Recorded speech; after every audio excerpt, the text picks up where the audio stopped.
नमस्कार, मैं श्यामगिरी। आप देख रहे हैं टीएफडी इंडिया न्यूज 24। टीएफडी इंडिया न्यूज 24 में आप सभी दर्शकों का स्वागत है। मोदी सरकार फंस गई बुरी तरह।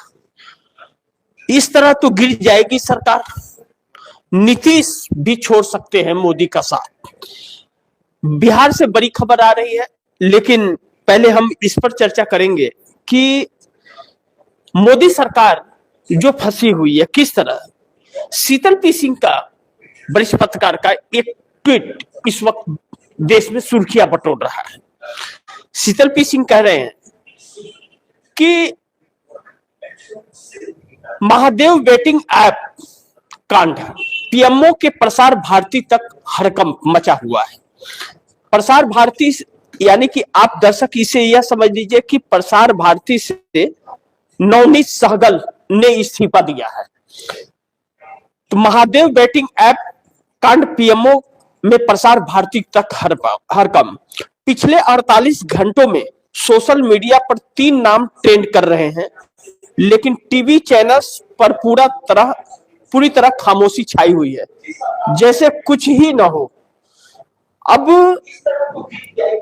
परिस्थितियां इस तरह से हो गई कि Hiren Joshi PMO, Hitesh Jain law commission, Navneet Sehgal Prasar Bharati. आखिर क्यों? महादेव बेटिंग ऐप क्या है? दुबई में संचालित ये ऑनलाइन सट्टेबाजी ऐप पिछले 4 साल में 50,000 करोड़ रुपए का कारोबार कर चुकी है। ईडी सीबीआई की जांच में खुलासा हुआ है। इसके मालिक सौरभ चंद्राकर और रवि उप्पल ने छत्तीसगढ़ से लेकर गोवा, दुबई तक नेताओं, पुलिस वालों और बड़े अफसरों को हवाला के जरिए पैसे बांटे। प्रमोशन के लिए बॉलीवुड सेलेब्स की शादियां तक स्पॉन्सर की। अब जांच की आंच दिल्ली तक पहुंच गई है और सबसे बड़ा नाम आया है पीएमओ के ओएसडी हिरेन जोशी का। आप दर्शकों को बताओ कि इस्तीफा किसने किसने दिया था। अब बड़े ध्यान से आप दर्शक समझिएगा। नवनीत सहगल प्रसार भारती सीईओ थे, Hitesh Jain law commissioner chief, Hiren Joshi media manager और हिमानी सूद। अब आगे आप दर्शकों को इस ट्वीट के बारे में मैं बताता हूं। आगे कह रहे हैं, दुबई के महादेव ऐप में मालिकों की तरफ से मोटी रकम मिलती थी। विदेश डील्स, चैनल मैनेजमेंट और नैरेटिव सेटिंग के बदलते कमीशन, गिरफ्तारी से बचाने के लिए अचानक इस्तीफा अश्विनी बैसों को सौंपकर भागे। यह लोग सबको अचानक जो इस्तीफा दिए। हितेश जैन लॉ कमीशन अप्रैल 2025 से नियुक्त, अक्टूबर अंत तक इस्तीफा। जोशी के कथित करीबी, सोशल मीडिया पर अफवाह, लॉ कमीशन के जरिए बेटिंग कानूनों में ढील दिलाने की कोशिश। बंगला खाली करवाया गया, 1 दिन में सामान बाहर। नवनीत सहगल प्रसार भारती चेयरमैन, 2 दिसंबर को अचानक इस्तीफा। 1 साल का कार्यकाल बाकी था। यूपी के हर मुख्यमंत्री के प्रिय रहे। सहगल पर भी उंगली उठ रही है, पर स्पष्ट नहीं हो रहा है कि इनकी इसमें सब में क्या भूमिका थी। सोशल मीडिया पर नरेंद्र महादेवन ऐप का ट्रेड कर रहा है। लोग पूछ रहे हैं, पीएमओ में बैठा शख्स अगर बेटिंग माफिया का हिस्सा था तो देश की सुरक्षा का क्या? 50,000 करोड़ का काला धंधा और टीवी चैनल खामोश क्यों? विपक्ष ने मैदान में ताल ठोक दी है। पवन खेरा बोले, सीबीआई जांच हो। हिरेन जोशी के अमेरिकी पार्टनर कौन, कितना पैसा आया? 50,000 करोड़ महादेवन ऐप। इसी महादेवन ऐप का नाम लेकर के भारतीय जनता पार्टी छत्तीसगढ़ जीती थी। आप दर्शकों को याद होगा। अब मैं उस महत्वपूर्ण बिंदु पर चर्चा करना जाऊंगा। यह वरिष्ठ पत्रकार शीतल पी सिंह का है, जो बड़ी ताल ठोक करके बोलते हैं और जिससे सरकार को बहुत मिर्ची भी लगती रही है। अब इस महत्वपूर्ण बिंदु पे आ जाइए कि जो हेडिंग दिया मैंने कि मोदी सरकार फंस गई। इस तरह सरकार तो गिर जाएगी। नीतीश छोड़ेंगे मोदी के साथ। नीतीश पर बाद में हम लोग चर्चा करेंगे। इंडिगो फ्लाइट जो रद्द हुई है, 400 फ्लाइट है। यात्री पूरे देश में हाहाकार मचा हुआ है और एयरपोर्ट पर बैठ और सो रहे हैं। इसमें विदेशी नागरिक और विदेशी अधिकारी भी इसमें फंसे हुए हैं। पुतिन आए हुए, मोदी जी उसमें व्यस्त है उनको। लेकिन यह चीजें क्यों हुई?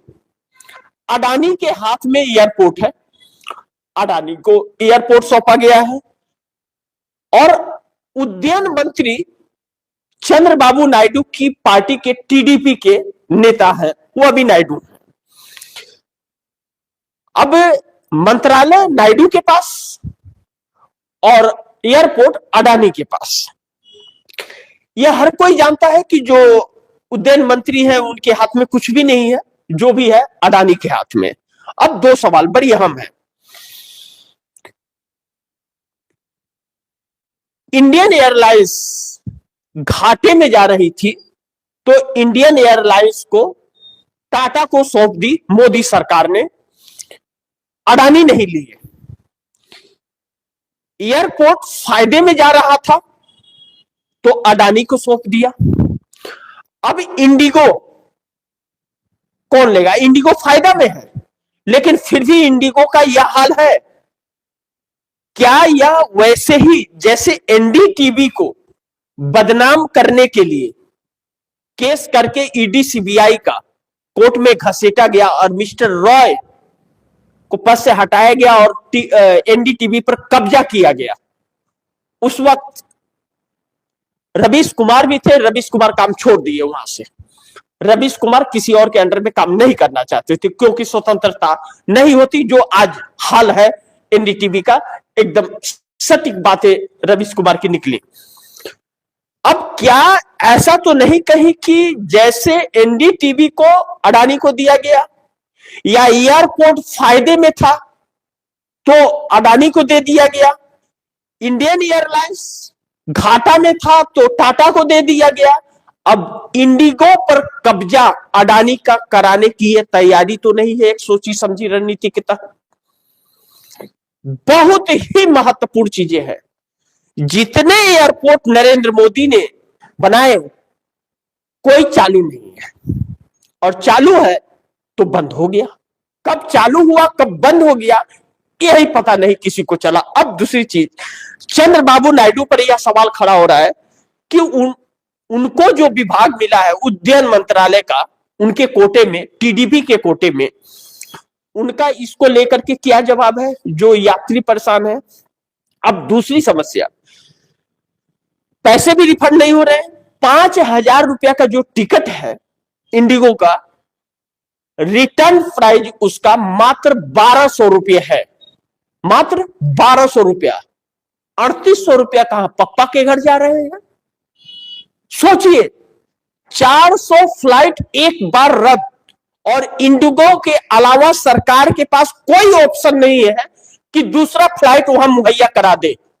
यानी कि इंडिगो कह रहा है कि फरवरी तक हमें इसे सही करने में वक्त फरवरी का लगेगा। अभी दिसंबर शुरू है, आज अभी कितना तारीख है? शुरुआत है, अभी हफ्ते का शुरुआत है दिसंबर का। यानी कि अभी भी लोगों को 3 महीने का इंतजार करना पड़ेगा। तो 3 महीने का एयरपोर्ट पे सोए रहेंगे। सरकार चुप है एकदम।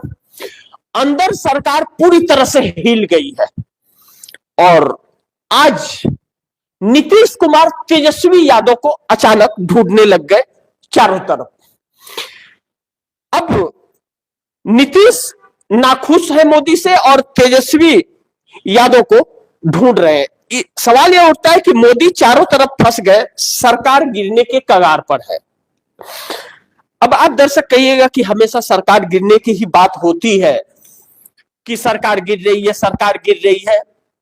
सरकार गिर नहीं रही, सरकार जो गिर रही है, सरकार घिर गई है। और घिर गई है तो सरकार के पास अब जो ऑप्शन है वह ऑप्शन 2 है। या तो इस स्थिति से निवारण के लिए, छुटकारा पाने के लिए उसके पास कोई प्लान हो सरकार के पास, जिस तरह से अर्थव्यवस्था, चाहे कूटनीति, विदेश नीति, राजनीति या देश के हालात। आज यह देश के हालात, अभी तो इंडिगो का आप दर्शक देख रहे हैं, इंडिगो आज एयरपोर्ट के पास यह हालत है कि रेलवे स्टेशन उससे बेहतर है। बल्कि रेलवे में तो लोग बाथरूम में ढुक करके चले आते हैं, वहां पर कहां जाए? सोचिए, वह परिस्थितियां एयरपोर्ट पर है इस वक्त।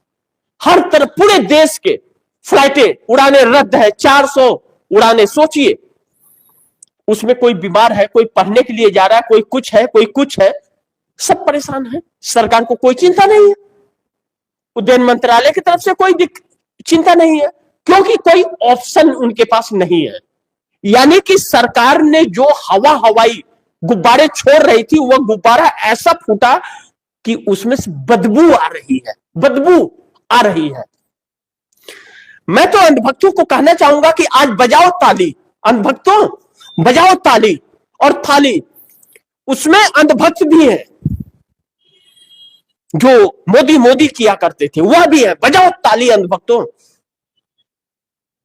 अभी यह ट्रेलर है जो नवीन सहगल या हितेश जैन, हिरेन जोशी या हिमानी सूद, शीतल पी सिंह के ट्वीट को फिर एक बार आप दर्शक बड़ी ध्यान से गौर से सुनिए। आप दर्शकों को मैं बताऊं, बहुत जरूरी है आप दर्शकों के लिए यह जानना। शीतल पी सिंह वरिष्ठ पत्रकार, मुखर पत्रकार, आज के वक्त भी पत्रकारिता करने की साहस और हिम्मत शीतल पी सिंह रखते। शीतल पी सिंह ने साफ लिखा है कि Mahadev waiting app count PMO में प्रसार भारती तक हरकम। पिछले 48 घंटों में सोशल मीडिया पर 3 नाम ट्रेंड कर रहे हैं, लेकिन टीवी चैनल पर पूरी तरह खामोशी छाई हुई है। क्या इंडिगो को लेकर के टीवी चैनलों पर कुछ बताया जा रहा है? सही इंफॉर्मेशन दी जा रही है? विकल्प उसमें तलाशा जा रहा है या विकल्प पर चर्चा कर रही है? और दूसरा चीज, Hiren Joshi PMO, Hitesh Jain law commission, Navneet Sehgal Prasar Bharati, आखिर क्यों?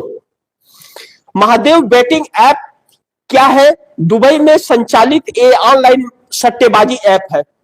महादेव ऐप जो है वह बैटिंग करता है और दुबई में से संचालित करता है। वह 2 लोगों की वह टीम है।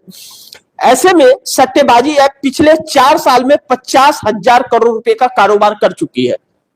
50,000 करोड़ का कारोबार कर चुके। ईडी सीबीआई की जांच में खुलासा हुआ कि इसके मालिक सौरभ चंद्राकर और रवि उत्पल ने छत्तीसगढ़ से लेकर गोवा, दुबई तक नेताओं, पुलिस वालों को और बड़े अफसरों को हवाला के जरिए पैसे बांटे।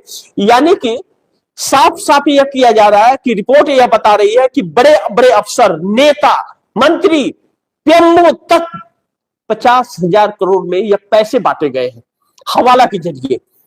और इसी ऐप की बात हमारे देश के प्रधानमंत्री कर रहे थे।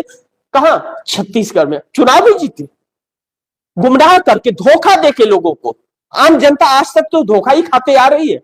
शिक्षा नहीं मिला, स्वास्थ्य नहीं मिला, रोजगार नहीं मिला, बेरोजगार हो गए, बहन बेटियों की सुरक्षा नहीं कर पाए। अब ऐसे में आगे लिखते हैं कि प्रमोशन के लिए बॉलीवुड सेलेब्स और शादियां तक स्पॉन्सर की। महादेव ऐप ने बॉलीवुड को मैनेज किया, स्पॉन्सर, शादी ब्याह को स्पॉन्सर किया। अब जांच के आंच दिल्ली तक पहुंच गई है। इससे बड़ा नाम आया है पीएमओ के ओएसडी हिरेन जोशी भी इसमें शामिल है, खुलेआम इसमें कहा जा रहा है। आगे लिखते हैं कि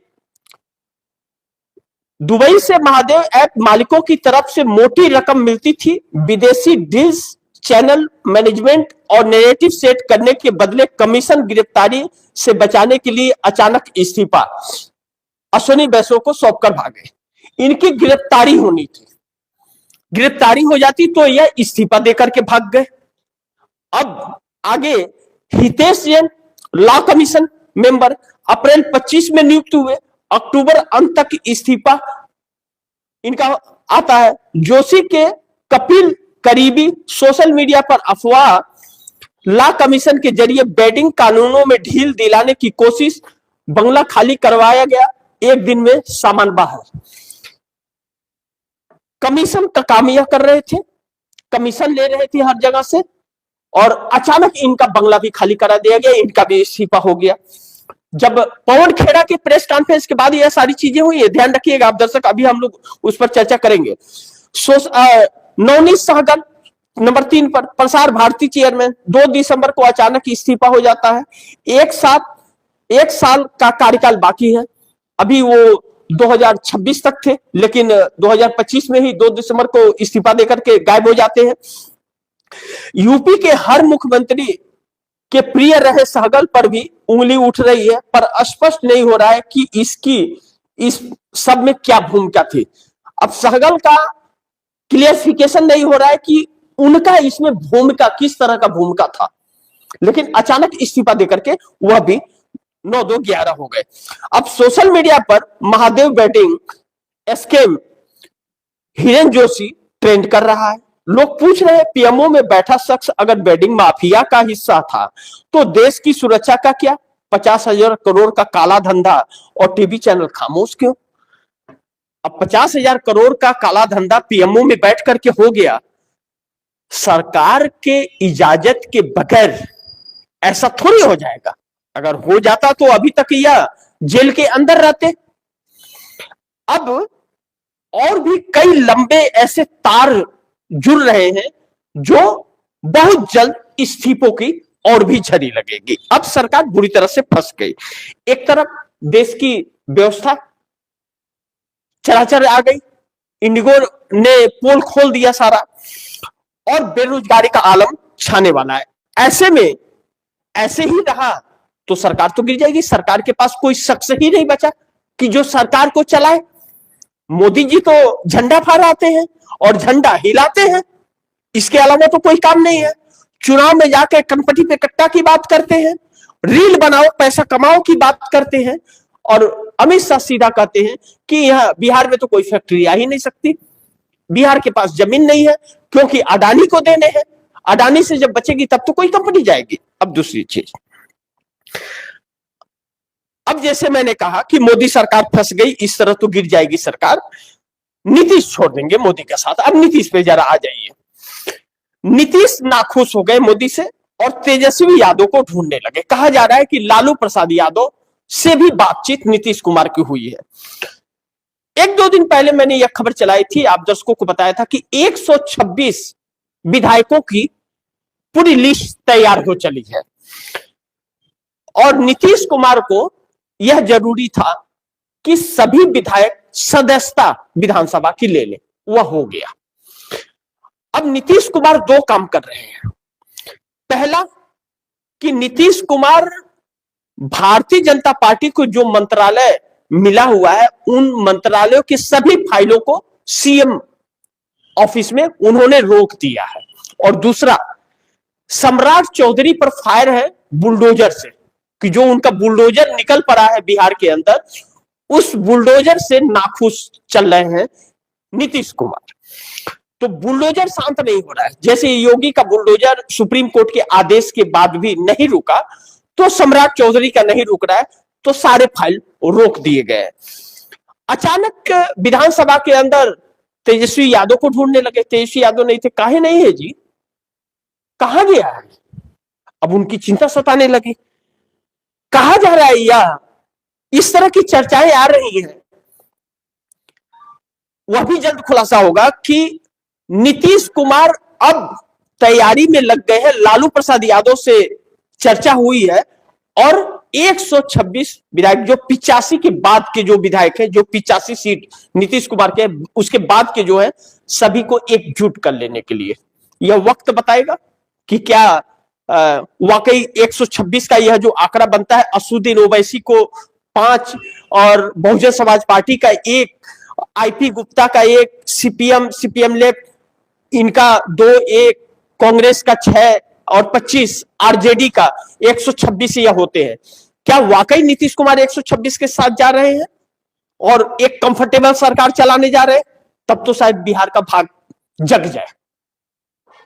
लेकिन अब दिल्ली में जो हरकतें हो रही है, परिस्थितियां बनी हुई है, इससे अब वह सांसद जो नरेंद्र मोदी के साथ हैं, वह अपने राजनीतिक कैरियर के अस्तित्व को तलाश रहे हैं कि आगे क्या भविष्य होने वाला है। इस तरह जो चल रहा है, माहौल चल रहा है, इस तरह तो सरकार गिर जाएगी। मध्यवर्ती चुनाव में जाना पड़े, राष्ट्रपति शासन लग जाए, इंडिया गठबंधन एकजुट ना हो, इंडिया गठबंधन विकल्प के तौर पर न आए, तो राष्ट्रपति शासन लग जाएगा, जब क्लोज हो जाएगा, सरकार चला ही नहीं पा रही है देश को, हर तरफ से भट्ठा बैठा दिया है। अब इसके समझ में नहीं आ रहा है, अधिकारी इतने घोटाले करने में मग्न हो गए कि पूरा भट्ठा बैठा करके वह भाग रहे छोड़ के। अब उनके बूते में नहीं रह गया उसे संभाल पाना, काबू में नहीं रहा, तो वह अब ऐसी परिस्थिति आ गई कि सरकार के अंदर खलबली सी मच गई है, खलबली सी मच गई है।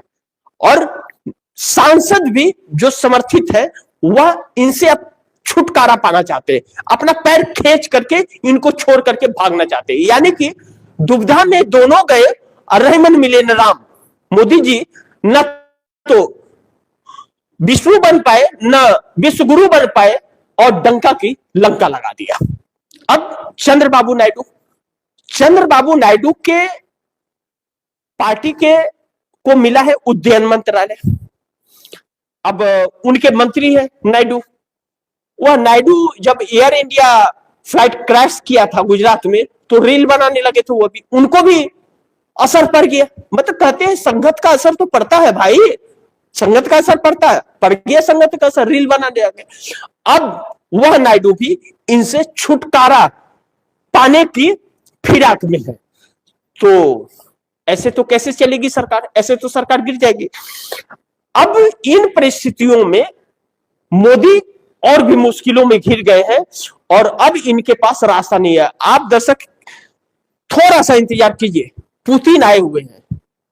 आज रात पुतिन चले जाएंगे, कल सुबह चले जाएंगे पुतिन। 2 दिन की यात्रा थी, कल आए थे और आज 2 दिन की यात्रा थी। अब पुतिन जाने के बाद सरकार का जो बैंड बजने वाला है, देखिएगा टीवी चैनल जो खामोश है, अब वह खामोशी कब तक? अब जनता की आग भड़कने लगी है हर तरफ से। और 14 तारीख को रामलीला मैदान में राहुल गांधी के आंदोलन का आगाज, इंडिगो को भी लेकर के, उड्डयन मंत्रालय को लेकर के राहुल गांधी ने जो बयान दिया था और सरकार के हथकंडे पर आज इंडिगो उसी जगह पर खड़ा है। विजय माल्या ने किंग फिशर को बंद कर दिया, चले गए विदेश, सरकार से मिल करके चले गए। इंडिगो भी चला जाएगा। जाएगा किसका? देश का और आम जनता का लूटेगा। मोदी तो लुटाने आए हैं, इसे ही कहते हैं कि लगा दो आग पानी में जवानी, उसको कहते हैं लुटा दो बाप की दौलत फुटानी, उसको कहते हैं। जिसने दौलत बनाई ना हो उसे दौलत की कद्र नहीं होती, और बाप की दौलत फुटानी में लुटाने लगता है वह बेटा जो आवारा होता है। लेकिन जिसने कमाया हो, जिसने बनाया हो, उसे उसकी मोल, उसकी कीमत का एहसास होता है। आज मोदी सरकार ने 11.5 सालों में कुछ नहीं बनाया। मोदी सरकार ने इस देश में झूठी अफवाह फैलाई, लोगों को गुमराह किया, लोगों को कहते हैं ना कि एक सुनहरा सपना दिखाया और वह सपना टूट रहा है। सपना दिखाते दिखाते खुद हमारे देश की सरकार सपनों में जीने लगी और आज जब नींव टूटा है तो सब तबाह हो गया है। जीडीपी से लेकर के, संस्थाओं से लेकर के, विदेश नीति, कूटनीति, राजनीति, हर एक चीज क्लॉप्स हो चुका है। अब बाकी है तो सिर्फ हर कीर्तन करना। बजा लो अंधभक्तों ताली। तो